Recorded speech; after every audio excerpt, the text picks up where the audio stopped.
It's those little things that keep me finding my way back to the Orange County line.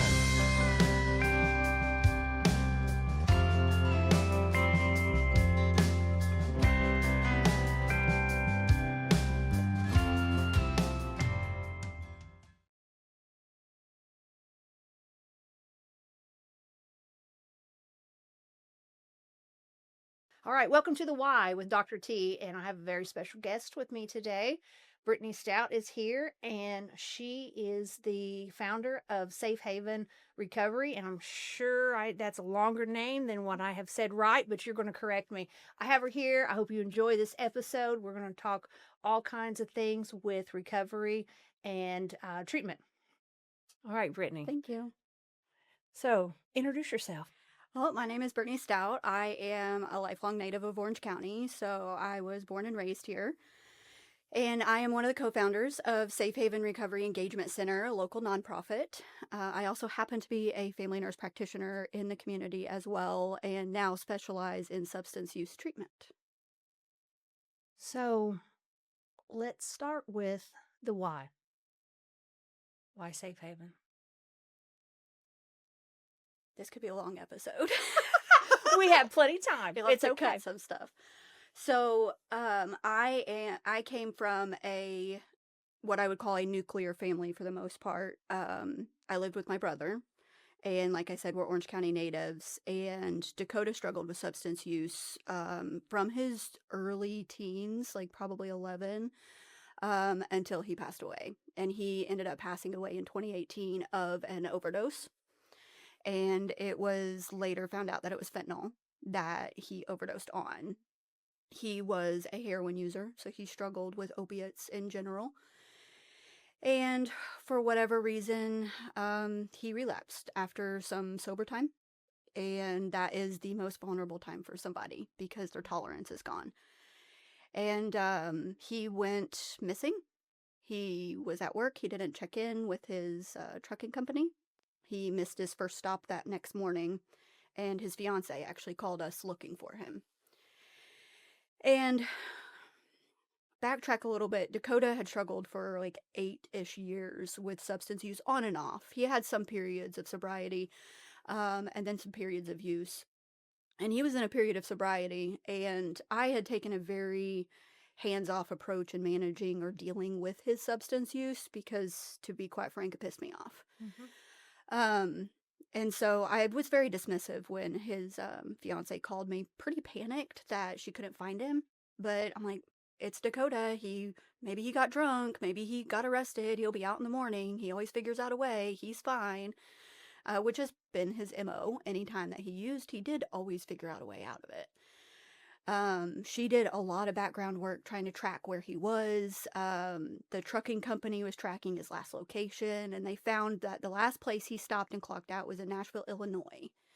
And so she called the Nashville, Illinois police, and they had 2 truck stops in the town. And so they checked both, and they found his truck, and they found him in the truck. And he was alone. So, of course, there was no opportunity to save him. And that was the phone call that, I don't know, you always say that you don't want, but you also, there's a little bit of denial that you're ever going to get the phone call. So he passed away. He was 25 years old. He passed away February 1st of 2018. And I don't remember a lot about the first few weeks after he died because it was unexpected. And death is busy. There's, it is. It's really surreal when I think back of finding out he had passed away, having to transport him back to Paoli, having to meet the very next day with the funeral home, in the middle of grief, in the middle of chaos, asking us what casket we wanted, what flowers we wanted, and we're like, we don't want any of this, right? But it wasn't an option. 2 or 3 weeks later, after Dakota passed away, we were sitting on my mom's couch, and a couple of my friends had come over, and I had met these friends through the clinic, Southern Indiana Community Healthcare. I worked with Carrie, and Carrie's husband, Josh, is in recovery.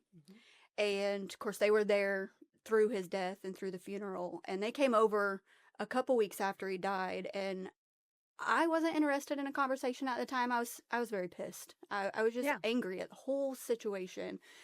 That he was only 25. He left everybody behind. He didn't get a chance. So many other people get a chance, all the things. But my mom was looking for answers. Why did this happen? Why did he die? What could we have done to Right. prevent it? And we didn't know anything. You don't know what you know until you know it. Right. We learned a lot. Or you have to learn it. Yeah, You yeah. have to Like you learn have it. to learn it, and it's the Yeah. hard way a lot of times. Yeah. And we learned a lot from Josh and Carrie. Carrie is a family member who went through substance use with her husband, and then Josh being in recovery himself. And what we didn't realize, or I didn't realize at the time, is that recovery was even an option. I wasn't taught a lot about substance use in medical school. I wasn't taught a lot about it, in my psychology classes or my NP classes. I wasn't. What I had learned was very basic, and that there was treatment options. But nobody had really explained what that looked like Yeah. after acute treatment, that there's this whole recovery process. And Josh explained a lot about what helped him in his recovery. He didn't know the answers either, but what helped him in his recovery. And he talked about a clubhouse that he went to.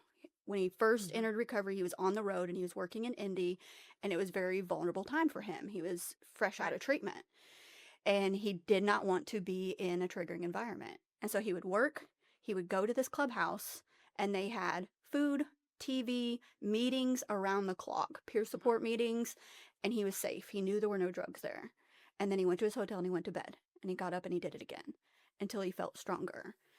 And at the time, I can honestly say I had no interest, and I did not care what he had to say. I was just angry. Yeah. But it sunk in. It planted a seed, like these things do. And maybe a few weeks after that is when I started brewing with, ultimately, why Dakota died was because we didn't have the right resources for him. Yeah. We didn't have, in 2018, we had nothing in this county. We did not have but one AA meeting. We did not have providers offering medication-assisted treatment for opiate use. And it was quite taboo still. It was.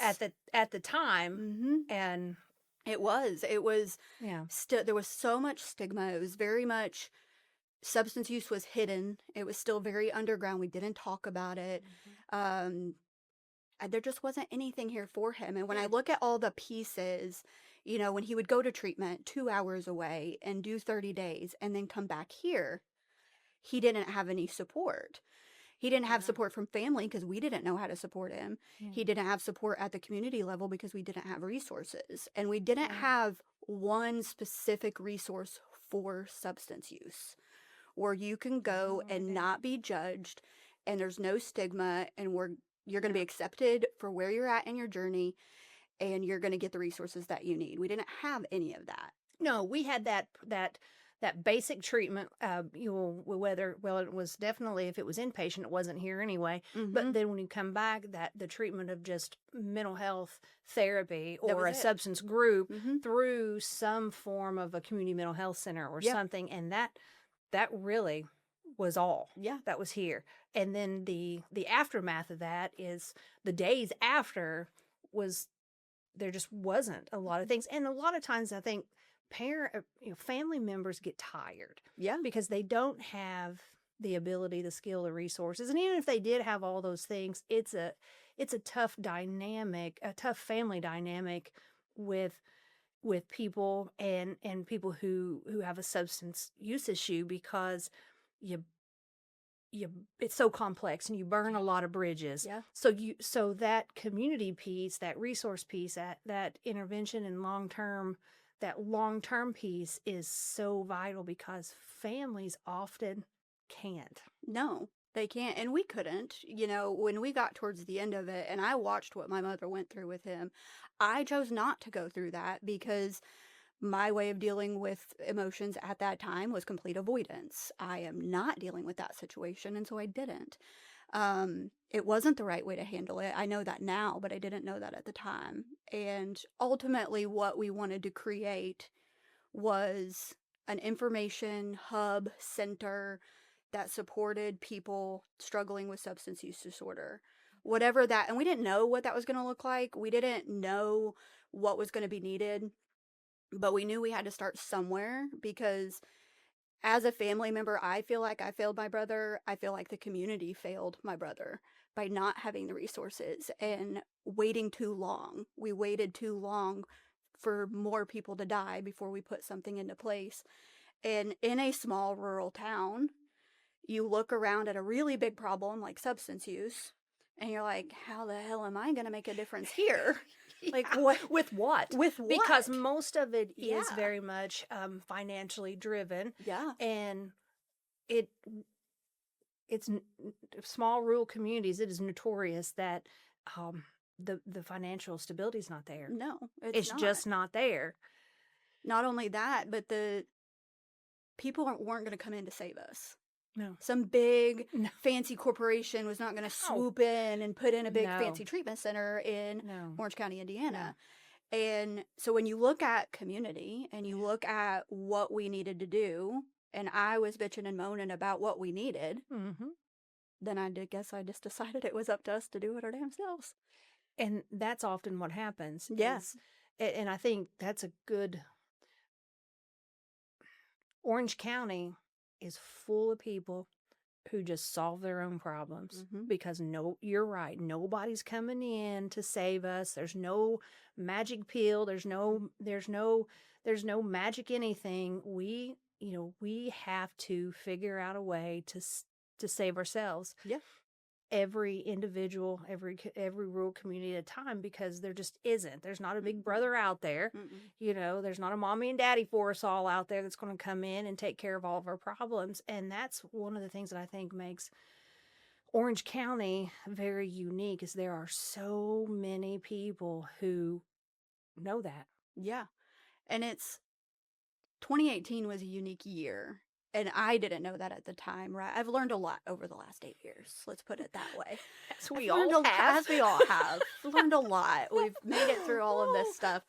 And unbeknownst to me, in the middle of this grief-fueled passion for figuring out how to help other people like my brother, to help others like we didn't help him, to help the least of these, like Jesus tells us to, right? Help the least of these. Yep. Unbeknownst to me, I'm in this, I don't know what to call it, just a knowledge phase, I guess. I was just researching and looking into and traveling to other places and figuring out what could work here. But in the exact same couple years between 2018 and 2020, SICHC was starting to do substance use treatment and offering opiate use disorder treatment medications. Even when the stigma was there. Even when the stigma was there, yes. And, it was the right thing to do, and it was needed, and it was a service we didn't have, and so we created it ourselves. And we started that in those years. Thrive was born in those years. Team OC was born in those years. It was... so many pieces came together in the same couple years to formulate just this foundation of organizations that are really just here to love people where they're at. And that's what my brother needed. My brother complained all the time about how lonely he was and how he didn't feel like he fit in, and he needed a community. Yeah.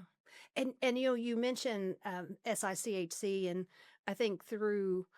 I don't know, we've probably done 20 podcasts, I don't know, and probably well over 50% or more, there has been some reason to mention them. Yeah. So that community, although we know is a lot more people and a lot more organizations than that, I think it is fair to say that SICHC really has been an anchor for this forward movement in Orange County to really think outside the box, and not just think outside the box, but say, we're going to do it. We're going to take these small, steady steps to do these things that most communities may not necessarily think about or feel secure enough to move forward. They have always kind of been that pushing force, but so quiet. Like most people have no idea. No, like, they really no don't. idea what's going on in that clinic.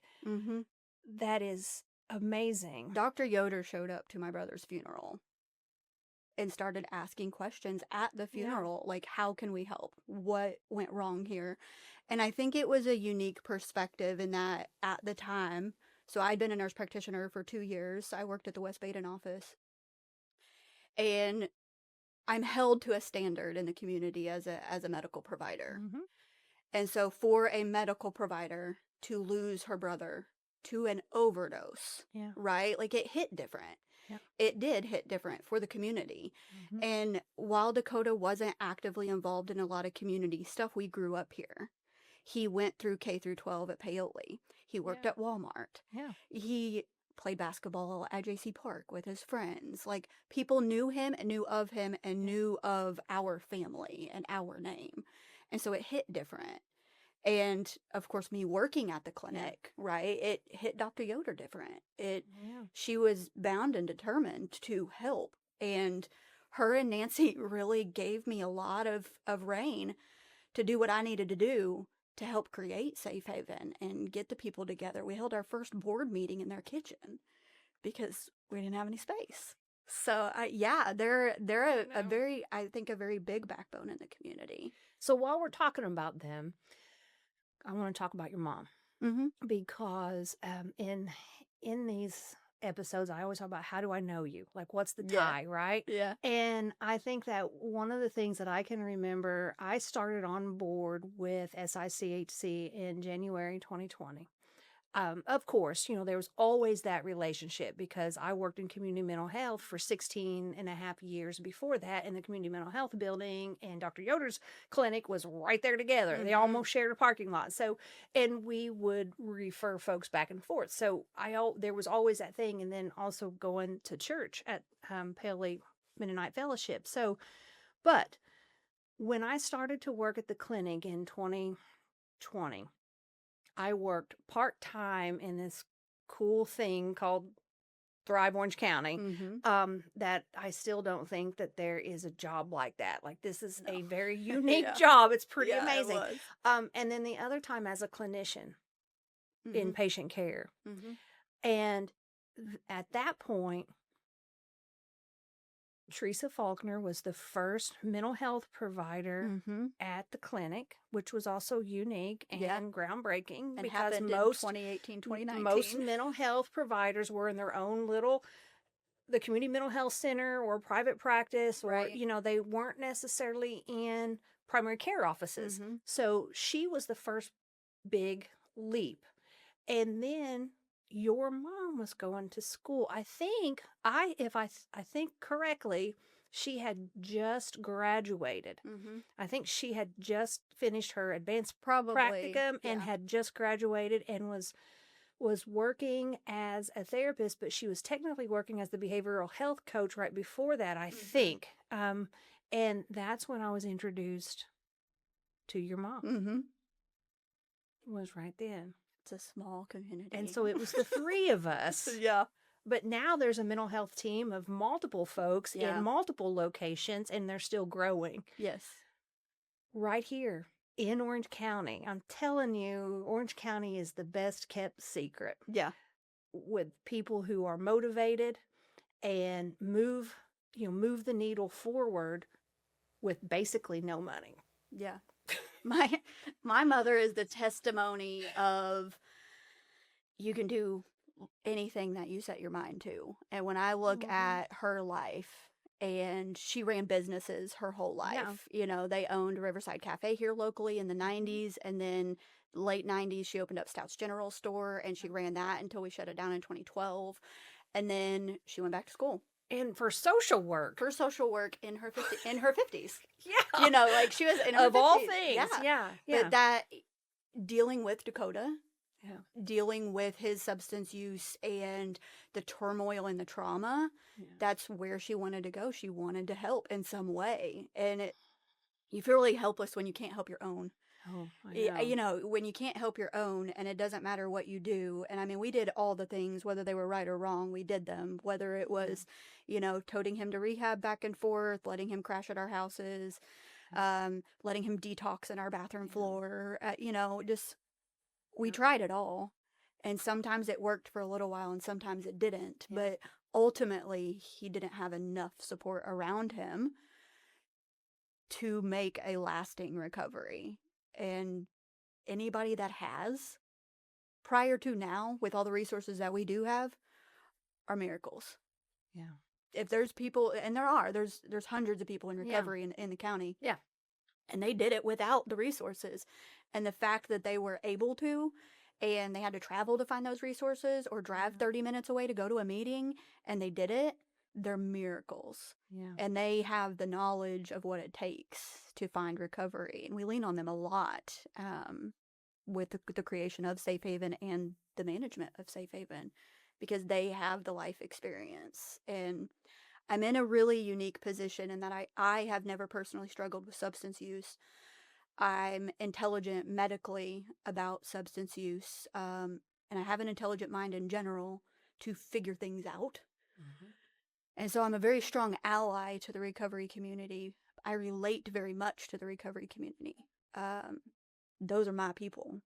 I feel like I belong in the recovery community. And they all remind me of Dakota.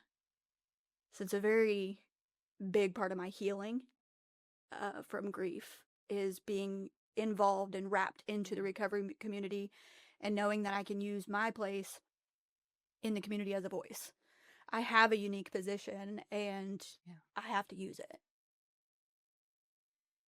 Yeah, you do. And I would like for you to talk a little bit about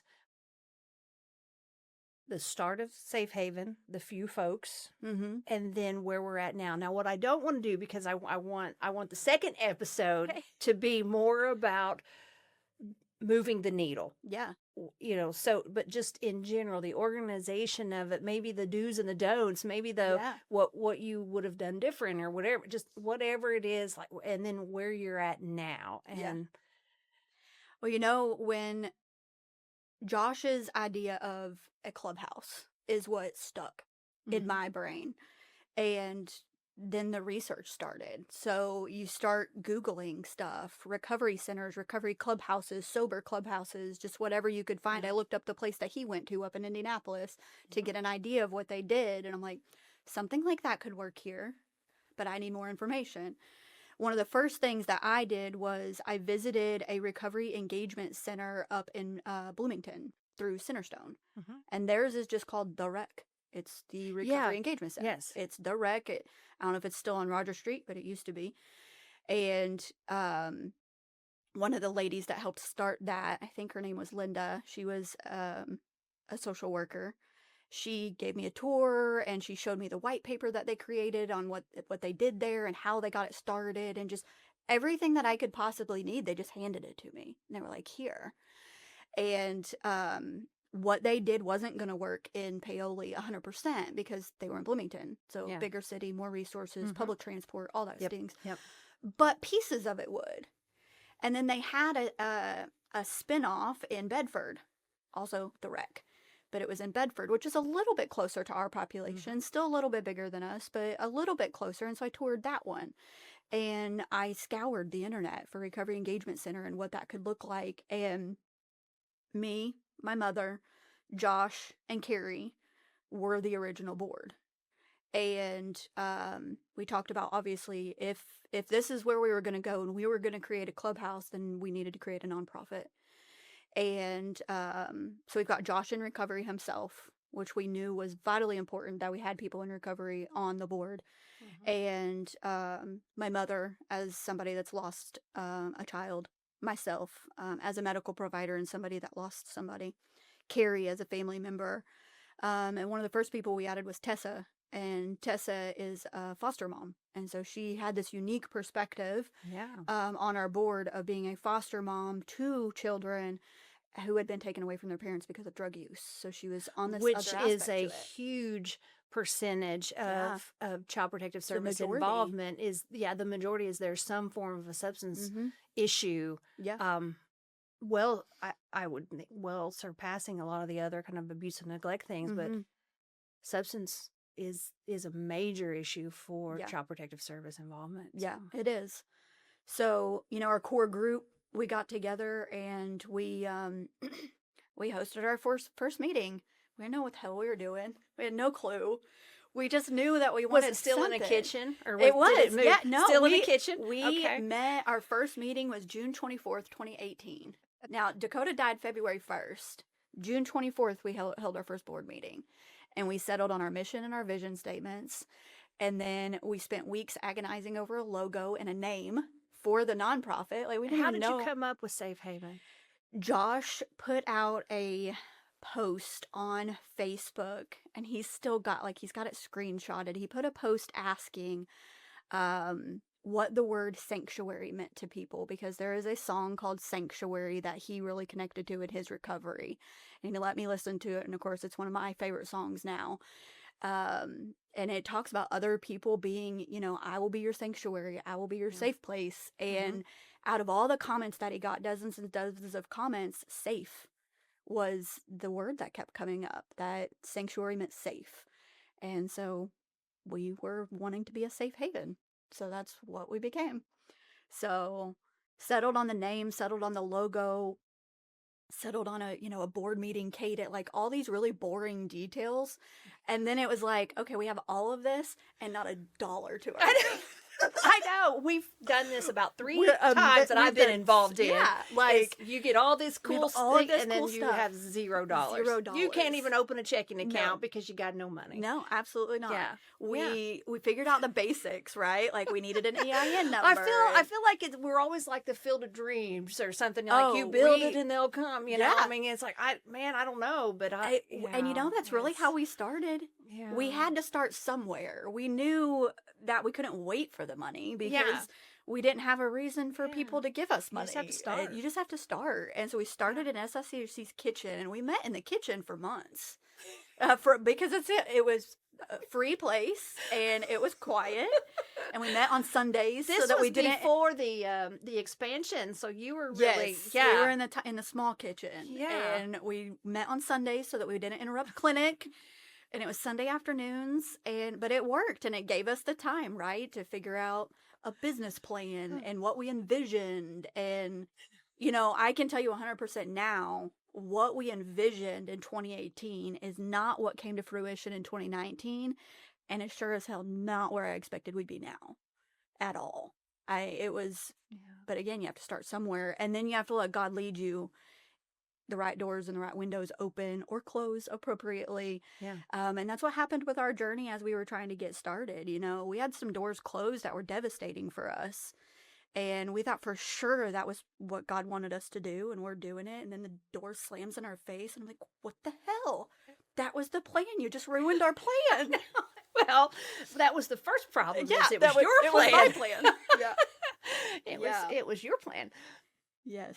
So, it was, I don't know anything about, I do now, but I didn't know anything about how to create a nonprofit, how to write your 501c3, how to run a business, register a business, what the board meetings looked like. We had to bylaws and articles of incorporation, and it's all pretty intimidating. It's a lot. It really is a lot. But people have done it before. Mm-hmm. So you don't have to reinvent the wheel. You just have to find the people that know it already. So I want to stop on that. Trying to even just create a nonprofit, because I think that too, that is something I know how to do, but I only know how to do it because of SICHC, and with Ramona really kind of starting this process with Team OC. And it is, when we were going through it, and probably, I'm assuming you kind of felt the same thing. Most people were like, get an attorney for that and pay the $10,000. Yes. I'm like, well, but we have $0. Right. We can't. Like, what am I supposed to do here? Exactly. I mean, what attorney's going to do that? It costs $500 just to submit the application. So I didn't have that. I mean, So the problem, I mean, is there's no way I'm going to pay someone who actually knows how to do it. I'm going to have to figure it out. Which is exactly what we did too. What you did too. Yeah. You just figure it out. And we did. You figured it out. Yep. I can't remember when our 501c3 officially came through. It was sometime in 2019. So we started off, we didn't have our 501c3. The application is like 30 pages. And then you have to do this narrative. It ended up being a whole packet, right? And then you have to pay to submit the application to the state. So I think for about the first year at least, we were under an umbrella through the community foundation, Yeah. right? And so you think of all these pieces Yeah. that come together to make things happen. Is the community foundation was able to be the fiscal agent for us essentially, Yeah. and that allowed us to take in tax deductible donations. And it's my understanding that the community foundation, this is a very unique kind of pass-through situation that not all foundations have. I believe that. So now I have been trying to get the community foundation on here, but we have never been able to get Yeah. a time correct. But I feel that that's not just a standard thing. Like that, those types of programs can vary Mm-hmm. between, different community foundations. So again, they were a huge anchor Yeah. for your program. Yeah. They are a major anchor for our nonprofit that we are starting Mhm. up now. And it's one little piece of people helping people Yeah. in a small community where we have nothing else. Yeah. And there's just such a level of belief that in the community. I don't know. You just you give your spiel and they're just like, yes, I believe in that. I believe in you guys and your organization, and even though it's a baby organization in its infancy and you have no data and no proof of And no anything money. and no money, I believe in you. I know. And I I mean know. that's what we really had to hold on to those Yeah. first 6 months, because we officially opened in February of 2019. So from June to February, it was just us really establishing as an organization and what we thought it was going to look like, and figuring out how to put all the pieces together. And it was very challenging, but there were so many people that helped in so many various ways. I couldn't even name them all, but it was from sharing, our Facebook page when we first started it, Mhm. to the community foundation, to SSHC letting us use the kitchen, to, the church offering us our first official Yeah. location in 2019. Like, I didn't do this, and the board didn't do it. It really was the community that the right people that believed us off the bat, regardless of anything that we hadn't proved yet. Yeah. They got us started and allowed us to open our doors and to make our way in the community and show that not only is this a good idea, but it is desperately needed. Yeah, and I remember when all of that was going on, and one of the things that I distinctly remember is if you asked anyone, and still probably unfortunately even now, ask anyone about substances, they have either experienced it Mm-hmm. firsthand with themselves, an issue with something, and it varies, of course. And it also sometimes, I think, varies on your age and what the culture is at the time too, because we go through these waves of different substances that are Mhm. big issues. But or they know someone close, Mhm. or a friend or something. I mean, it's a family problem. Yeah. I don't know if I have ever talked to anyone who said I don't know anybody. Right. There's nobody in my family. Mhm. I don't think I have ever come across anyone. Probably not. Because it's a recurrent yeah. big issue, which feels oxymoronic that it especially back in 2018, it was such a hidden and stigmatized issue. Yeah. 'Cause it literally is something that Yeah. nearly I would say 95% of community members Yeah. have in common. Yeah. But But there's nobody talked about it. Nobody talked about it at Yeah, all. Yeah, And- and it's was one of them kind of, and to some extent, I guess it still is, but we're getting so much better. But one of them stigmatized and tabooed, Mhm. vital community issues that we just didn't talk about. Didn't know how. Didn't have the skill. Didn't have a lot of different it's things. uncomfortable. And it's uncomfortable. It's uncomfortable. And yes. Before I did my own research, knowledge searching after Dakota died, which, too little too late, I was taught as part of a physical exam, an annual wellness, if you will, for a patient, that you ask about their social history. And their social history includes alcohol, drug use, and tobacco use. I didn't ask about drug use, because what the hell was I going to say if they said yes? What was I going to do? I had no treatment options. I didn't know anything about how to treat it or where to refer them or what to do with it. It was a can of worms I didn't want to open because it was uncomfortable and I was not taught or educated on how to manage it. Yeah. And that's the same thing in the community.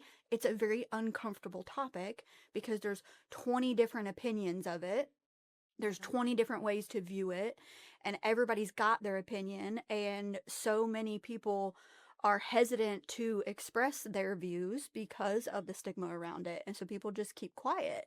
And what's fascinating is it changed not because we opened Safe Haven or because 3 other nonprofits started in those same 2 years. It changed because people did start talking about it. That's all it was.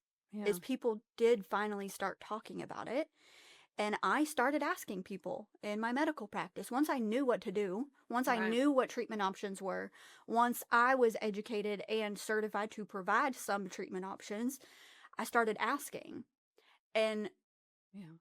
I found out in my clinic a little bit before we found out at Safe Haven, but what we found out was people wanted help, but it's uncomfortable. Mhm. And they weren't going to offer the information.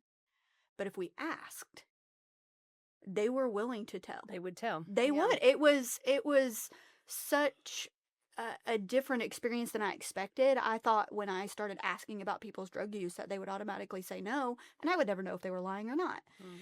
And one of the first people that I asked, she said yes.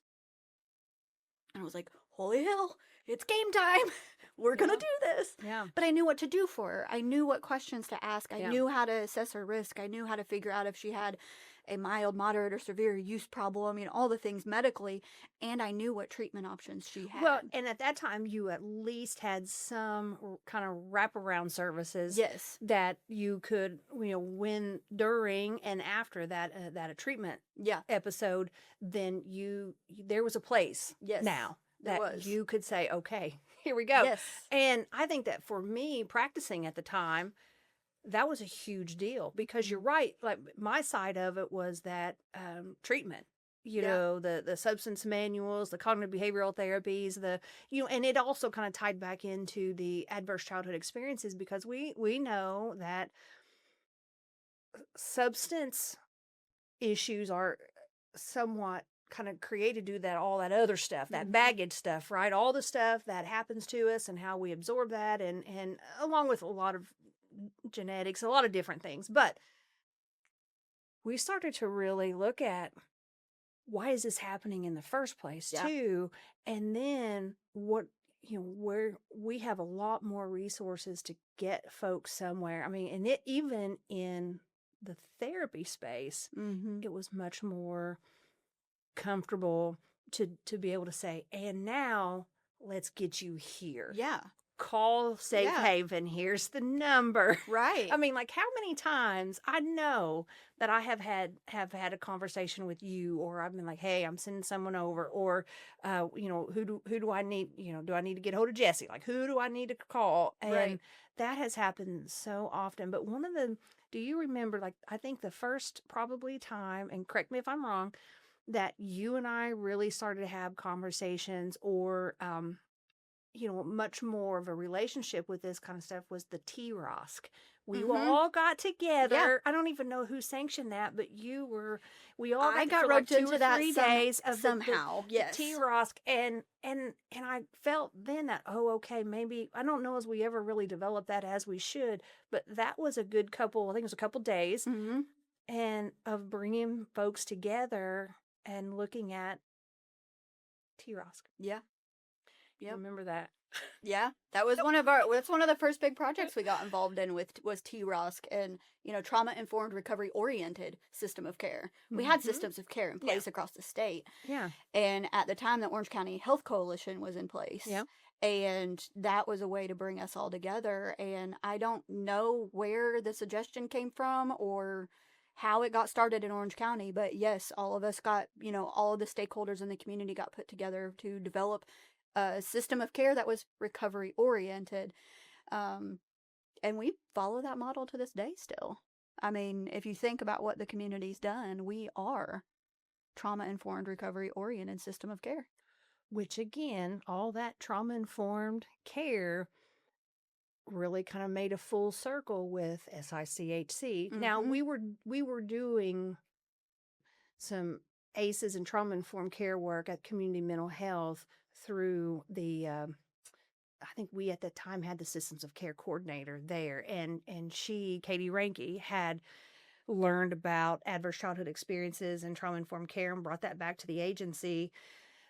This was before 2016, because I was at the end of 2016, I was no longer at community mental health. So this was sometime, I was there 16 years. So it was sometime, but she went and was introduced to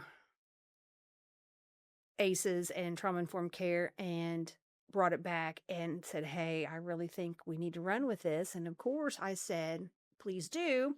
I don't know what I'm going to help you do, but you go right on ahead. And so she was coming up with the language, with kind of like the model, at the same time that, really close to the same time that Dr. Yoder and Nancy and Ramona were also being introduced to the same thing. Yeah. And here we were rising up together, and we didn't necessarily know it. And then we fast forward, and I mean, you're right. In 18, 19, 20, there was this weird. It was the turning catalyst. Point. Yeah, it was the tipping point. It was the tipping point in Orange Yes, County. it was.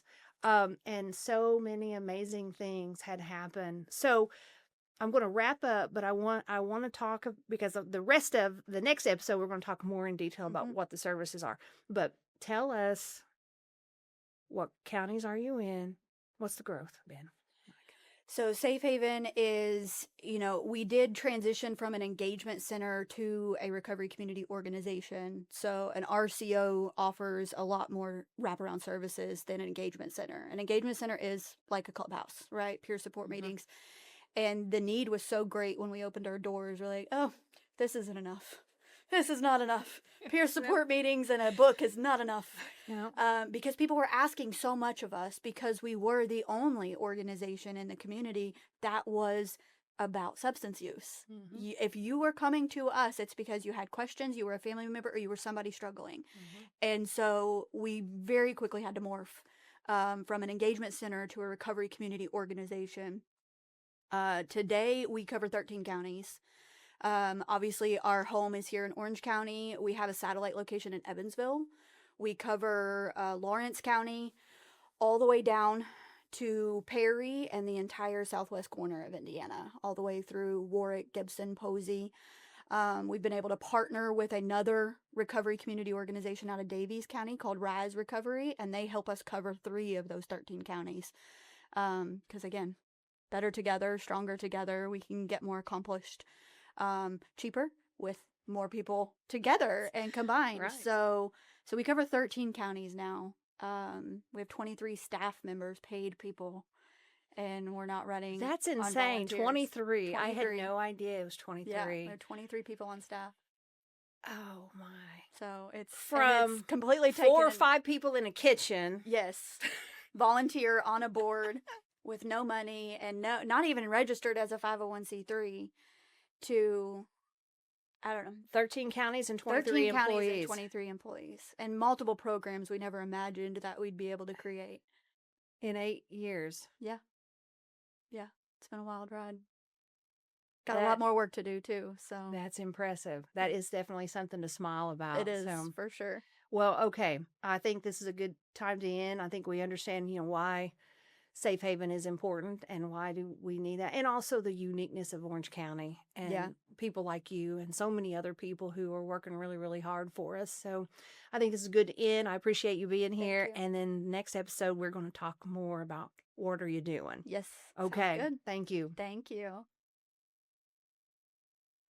It's those little things that keep me finding my way